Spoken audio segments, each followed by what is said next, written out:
अस्सलाम वालेकुम एवरीवन, मेरा नाम शुमाइज़ा इकबाल है और मैं एक क्लिनिकल साइकोलॉजिस्ट हूँ। आज हमारी कॉन्फिडेंस बिल्डिंग कोर्स का 4th सेशन है। इससे पहले मैं 3 सेशन ले चुकी हूँ। अगर आप लोगों में से किसी ने नहीं देखे तो आप लोग वो ज़रूर देख लें ताकि आप एक सीरीज़ के तहत अपना कॉन्फिडेंस को इन्हेंस अच्छी तरह से कर सकें। मैं एक शॉर्ट ओवरव्यू यहाँ दे दूँगी।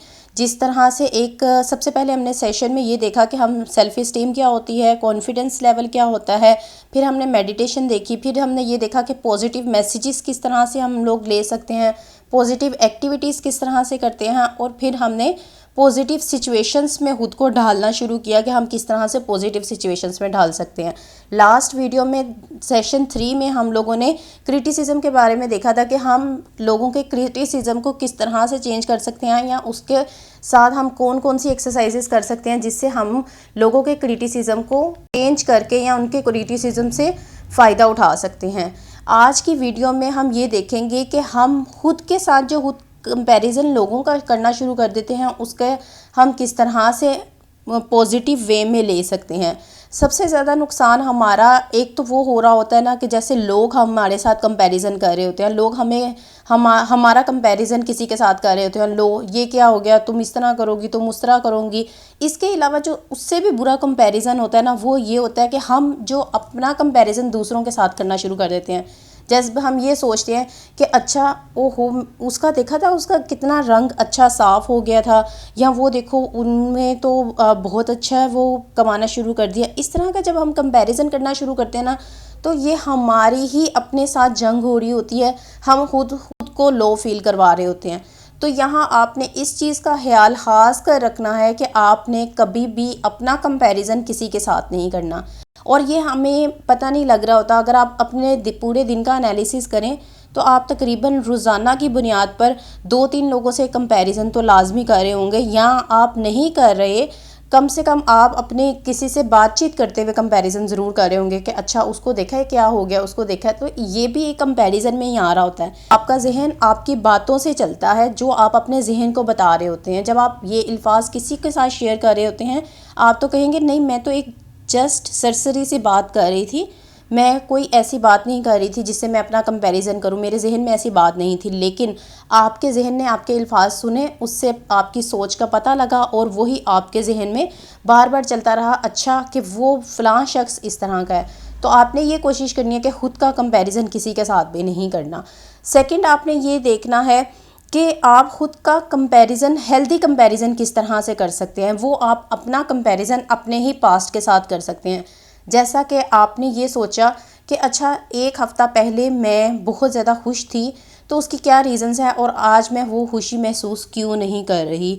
आपने ये देखना है कि मैं अगर ये खुशी महसूस नहीं कर रही हूँ तो उसकी क्या क्या रीज़न्स हैं, उसको आपने नोट डाउन करना है और उसको पूरा करने की कोशिश करनी है। और आपने उन एक्टिविटीज़ पर फोकस करना है जो कि आप 1 वीक पहले कर रहे थे और अब आप नहीं कर रहे हैं, जिसकी वजह से आपको आज के वक्त में खुशी महसूस नहीं हो रही, 1 हफ़्ता पहले खुशी महसूस हो रही थी। इससे क्या होगा, जब आप अपना कंपैरिजन खुद के पास्ट के साथ करेंगे ना, तो आप ज़िंदगी में आगे बढ़ने की तरफ सोचते रहेंगे। आप उस मौके की तलाश में रहेंगे कि अब मैंने अपनी खुशी किस तरह से ढूंढनी है। आप वो सल्यूशन फोकस रहेंगे कि अब अगर मैं बुरा महसूस कर रही हूँ तो मैंने क्या क्या काम करने हैं। आप ख़ुद को मोटिवेट रखेंगे, इस काम से आप ख़ुद में एक अलग एनर्जी फील करेंगे। इसके अलावा आप जो काम सेल्फ़ कॉन्फिडेंस के लिए कर सकते हैं वो है आपकी असर्टिव ट्रेनिंग। ये सबसे ज़्यादा अहम रोल अदा कर रही होती है हमारी कॉन्फिडेंस बिल्डिंग में।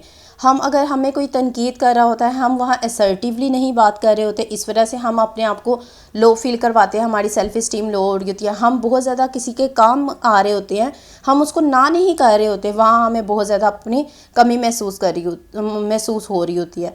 तो यहाँ आपने कोशिश ये करनी है, आपने असर्टिवली किसी से बात कर आपने उसके साथ अच्छी तरह से बात करके अपनी बात को कन्वे करना है। आपका कम्युनिकेशन स्टाइल इस तरह का होना चाहिए जिससे आप किसी के साथ भी असर्टिव कम्युनिकेट कर सकें। अब क्वेश्चन यहाँ ये आएगा कि भाई हम असर्टिव कम्युनिकेशन किस तरह से कर सकते हैं। तो हमारा कम्युनिकेशन करने के 3 स्टाइल्स बेसिकली होते हैं, एक अग्रेसिव, एक पैसिव और एक असर्टिव। अग्रेसिव स्टाइल ये होता है हम किसी से गुस्से में बात करें और अपनी बात को मनवा लें। पैसिव स्टाइल ये होता है कि कोई हमारे ऊपर मुसल्लत हो गया, उसने हमसे अपनी बात मनवा लिया और हमने चुप करके उसकी बात मान ली है। असर्टिव वे वो होता है जिसमें हम अपनी बात भी नेक्स्ट पर्सन के साथ कन्वे कर देते हैं और उसको बुरा भी नहीं लगता, और हमने बहुत लॉजिकली किसी के साथ बात कन्वे कर रहे होते हैं कि हाँ मेरा ये पॉइंट ऑफ व्यू है, आप अपनी बात के बारे में बताएं कि आप क्या कहते हैं। या अगर हमें कोई भी काम कोई करने के लिए कहता है तो हम उससे क्यों क्वेश्चन लाजमी करते हैं कि मैं ये काम क्यों करूं, या क्या मुझे इससे क्या क्या फ़ायदा होगा। जब आप इस तरह से किसी से बात करने लगते हैं तो कोई भी आपको नीचा नहीं दिखाता, आप खुद में बहुत कॉन्फिडेंट फील कर रहे होते हैं और इसकी वजह से आप में कॉन्फिडेंस लेवल बहुत ज़्यादा हाई हो जाता है। अब इसकी असर्टिव ट्रेनिंग, आपने असर्टिवनेस तो देख ली कि असर्टिव वे ऑफ टॉकिंग क्या होता है। इसकी दो तीन टेक्निक्स है, अगर आपके साथ नहीं आपको आती है तो आप इन टेक्निक्स से बासानी समझ सकते हैं कि यहाँ आप इन टेक्निक्स को अमल में लाकर अपने रोज़ाना में असर्टिव वे में बात कर सकते हैं।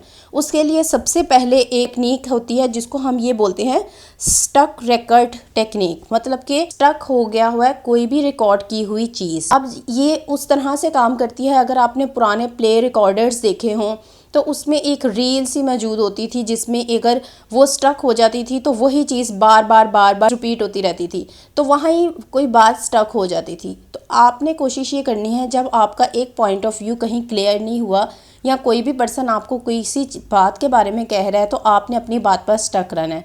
अगले पर्सन की बात ज़रूर सुननी है, लेकिन उसको उसी बात पर स्टक होकर ये कहना है कि ठीक है मैंने आपकी बात सारी सुननी है लेकिन मेरा पॉइंट ऑफ व्यू ये है, मैं ये बात कर रही थी, आप मुझे पहले इसका जवाब दे दें। जब आप 2 से 3 बार एक ही बात पर स्टक होकर अगले के साथ बात करेंगे तो अगले को भी पता होगा कि मैं इसका जवाब दूंगा तो ही यहाँ से हम आगे चल सकते हैं, नहीं तो नहीं चल सकते।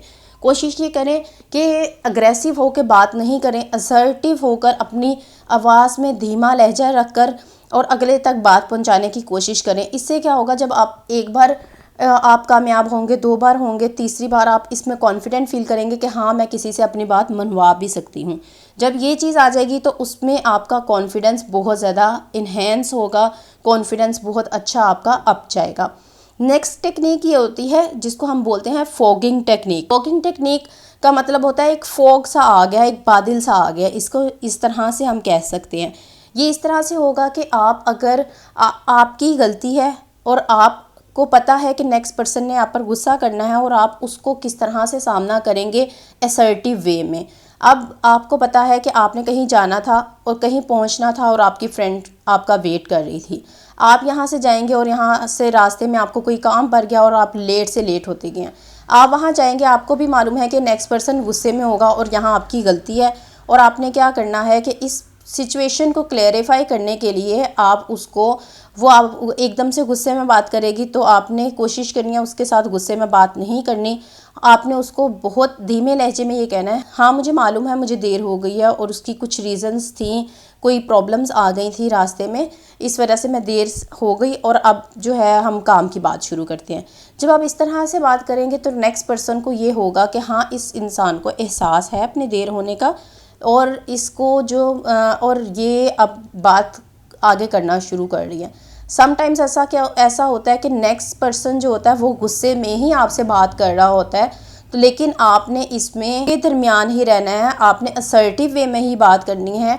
इससे क्या होगा, 2 से 3 बार आप इसी तरह से बात करेंगे, चौथी वक्त आप देखेंगे कि उस पर्सन का भी गुस्सा कूल डाउन हो गया और वो भी आपसे धीमे लहजे में बात करना शुरू कर दिया। तो ये 2 टेक्निक्स थी जिसको आप असर्टिव वे में इस्तेमाल कर सकते हैं। इसके अलावा असर्टिव वे के लिए आप अपनी लहजा, अपना आवाज़ को धीमा रखते हैं, अपनी बात करते हुए ठहराव के साथ बात करते हैं और अपने पॉइंट ऑफ व्यू क्लियर करने की कोशिश करते हैं। गुस्सा नहीं करते, बहुत आराम से अगले पर्सन को रिपीटेडली उसको बात रिपीट करके अपना पॉइंट ऑफ व्यू क्लियर करने की कोशिश करते हैं कि हाँ मुझे यहाँ से समझ नहीं आ रही, आप काइंडली मुझे यहाँ से समझा दें ताकि मैं समझ सकूँ कि आप मुझे क्या कहना चाह रहे हैं। जब आप इस तरह से बात करते हैं तो ये आपका असर्टिव वे ऑफ कम्युनिकेशन होता है, और इससे आप जब 1 से 2 बार अपनी बातों को मनवा लेते हैं तो आपका कॉन्फिडेंस ऑटोमेटिकली बूस्टअप होना शुरू हो जाता है कि हाँ मैं किसी से बात कर सकती हूँ, मैं अपनी बातें भी मनवा सकती हूँ। तो उम्मीद है आज का 4th सेशन आपको अच्छा लगा होगा। वीडियो अच्छी लगी है तो इसको लाइक और शेयर ज़रूर करें। इसके साथ ही मुझे इजाज़त दें। अपनी दुआओं में मुझे याद रखिएगा। Take care. अल्लाह हाफिज़।